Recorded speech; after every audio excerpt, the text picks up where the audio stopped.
Hi hello అందరికీ నమస్తే. ఈ వీడియోలో లైనింగ్ బ్లౌజ్ని పర్ఫెక్ట్గా ఏ విధంగా స్టిచ్ చేసుకోవాలో చూపిస్తున్నాను. ముందుగా బ్యాక్ పార్ట్ తీసుకుని లైనింగ్ని అండ్ బ్లౌజ్ క్లాత్ని ఈ విధంగా యాడ్ చేసుకుని స్టిచ్ చేసుకోవాలి. ముడతలు లేకుండా ఇలా అడ్జస్ట్ చేసుకుని స్టిచ్ చేసుకోవాలి. ఇప్పుడు నడుము పట్టిని ఈ విధంగా బ్యాక్ పార్ట్కి యాడ్ చేసుకుని స్టిచ్ చేసుకోవాలి. పైన కుట్టు ఈ విధంగా వేసుకోవాలి. ఇప్పుడు ఫ్రంట్ పార్ట్ తీసుకుని లైనింగ్ని అండ్ బ్లౌజ్ క్లాత్ని కదలకుండా ఉండడానికి పిన్స్ పెట్టుకుని పర్ఫెక్ట్గా ముడతలు లేకుండా స్టిచ్ చేసుకోవాలి.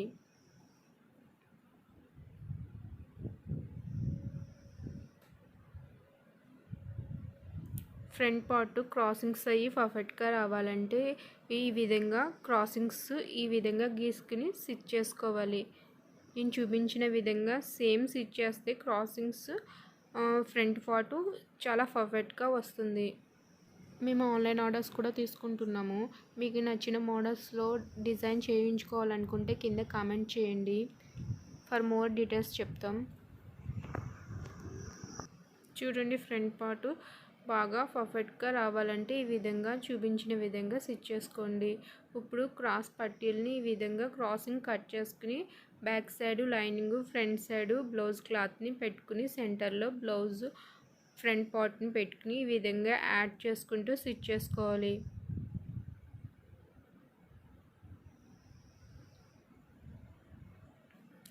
క్రాస్ పట్టి ఈ విధంగా క్రాస్గా రావాలి. పైన ఈ విధంగా కుట్టు వేసుకోవాలి. ఖర్చు కనిపించకుండా యాడ్ చేసుకోవాలంటే ఈ విధంగా యాడ్ చేసుకోవాలి.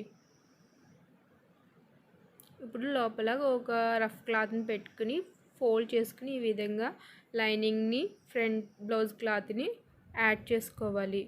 బ్యాక్ సైడ్ ఫ్రంట్ సైడ్ ఎటువంటి ఖర్చు కనిపించకుండా ఉంటుంది. ఇప్పుడు ఉక్సుల పట్టిని ఈ విధంగా పైనుంచి స్టిచ్ చేసుకుని ఈ విధంగా ఫోల్డ్ చేసుకొని స్టిచ్ చేసుకోవాలి.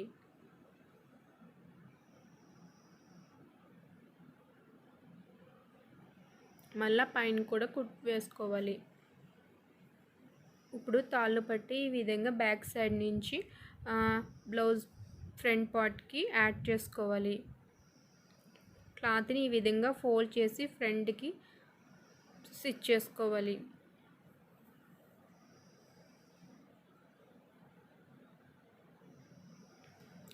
Back side blouse back side పార్ట్ని ఫ్రంట్ పార్ట్ని ఈ విధంగా రెండింటిని యాడ్ చేసుకోవాలి. డబుల్ కుట్ వేసుకుంటే ఊడిపోకుండా ఉంటుంది. ఇప్పుడు థ్రెడ్ పైపింగ్ ఈ విధంగా క్రాస్ పట్టీని కట్ చేసుకుని వన్ సైడ్ క్రాస్ పట్టీని కుట్టుకున్న తర్వాత పైన ఈ విధంగా నెక్ చుట్టూరు థ్రెడ్ పైపింగ్ పట్టీని ముడతలు లేకుండా రౌండ్ షేప్ పర్ఫెక్ట్గా వచ్చేలా ఈ విధంగా యాడ్ చేసుకుంటూ స్టిచ్ చేసుకోవాలి. థ్రెడ్ పైపింగ్ ఈ విధంగా చేస్తే చాలా నీట్గా పర్ఫెక్ట్గా వస్తుంది. ఇప్పుడు రఫ్ మొత్తం నీట్గా కట్ చేసుకోవాలి. ఇప్పుడు రౌండ్స్ దగ్గర చిన్నగా కట్ చేసుకోవాలి. Front part and back neck దగ్గర, అలాగే బ్లౌజ్ ఫ్రంట్ పార్ట్ రౌండ్ దగ్గర చిన్నగా కట్ చేసుకున్న తర్వాత బ్లౌజ్ పైపింగ్ని ఈ విధంగా చేసుకోవాలి. థ్రెడ్ని నేను చూపించిన విధంగా బ్లౌజ్కి పెట్టి ఈ విధంగా పైపింగ్ చేసుకోవాలి. మీకు ఏమైనా డౌట్స్ ఉంటే కింద కామెంట్ చేయండి. ఈ విధంగా పైపింగ్ చేస్తే ఎటువంటి ముడతలు లేకుండా చాలా నీట్గా పర్ఫెక్ట్గా వస్తుంది.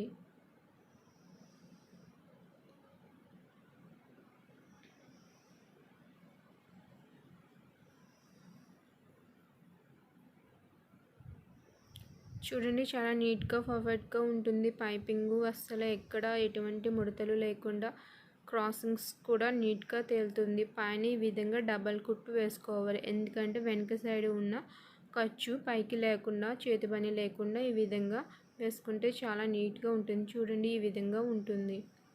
ఇప్పుడు బ్లౌజ్ హ్యాండ్స్ని ఈ విధంగా లైనింగ్ని అండ్ బ్లౌజ్ క్లాత్ యాడ్ చేసుకుని ఈ విధంగా చివరిన స్టిచ్ చేసుకోవాలి. నేను థ్రెడ్ పైపింగ్ రెండింటి మధ్యలో పెట్టుకుని చివరిన blue colour sky blue colour వచ్చింది కాబట్టి ఆ బ్లూ కలర్తోనే థ్రెడ్ పైపింగ్ తీసుకుంటున్నాను. ఇలా ఖర్చు కనిపించకుండా థ్రెడ్ పైపింగ్ చేసుకోవచ్చు. సింపుల్గా ఫాస్ట్గా అవుతుంది. ఫ్రంట్న కొంచెం క్రాసింగ్ తీసుకోవాలి హ్యాండ్కి. అవి సెంటర్ పాయింట్ నుంచి ఈ విధంగా చూసుకుని హ్యాండ్ని బ్లౌజ్కి యాడ్ చేసుకోవాలి. లేదా సెంటర్ పాయింట్ నుంచి కూడా హ్యాండ్ని జాయిన్ చేసుకోవచ్చు. మీకు కావాలంటే పిన్స్ని పెట్టుకుని తర్వాత హ్యాండ్ని బ్లౌజ్కి యాడ్ చేసుకోండి. ఈ విధంగా పర్ఫెక్ట్గా యాడ్ చేసుకున్న తర్వాత ఇప్పుడు ఖర్చు ప్రకారం కుట్టు వేసుకోవాలి. హ్యాండ్ కొలతలు ఈ విధంగా తీసుకుని సైజు పర్ఫెక్ట్గా వేసుకోవచ్చు. మెజర్మెంట్స్ ప్రకారం అయితే మెజర్మెంట్స్ ప్రకారం వేసుకోవాలి. నేను బ్లౌజ్ క్లాత్ ప్రకారం స్టిచ్ చేస్తున్నాను. సో బ్లౌజ్ మెజర్మెంట్స్ బట్టి స్టిచ్ చేస్తున్నాను. ఈ విధంగా స్టిచ్ చేసుకున్న తర్వాత ఇలా 3 వేసుకోవాలి. పక్క సైడ్ ఖర్చుని ఫోల్డ్ చేసుకోవాలి. మొత్తం బ్లౌజ్ కంప్లీట్ అయింది. Thank you for watching.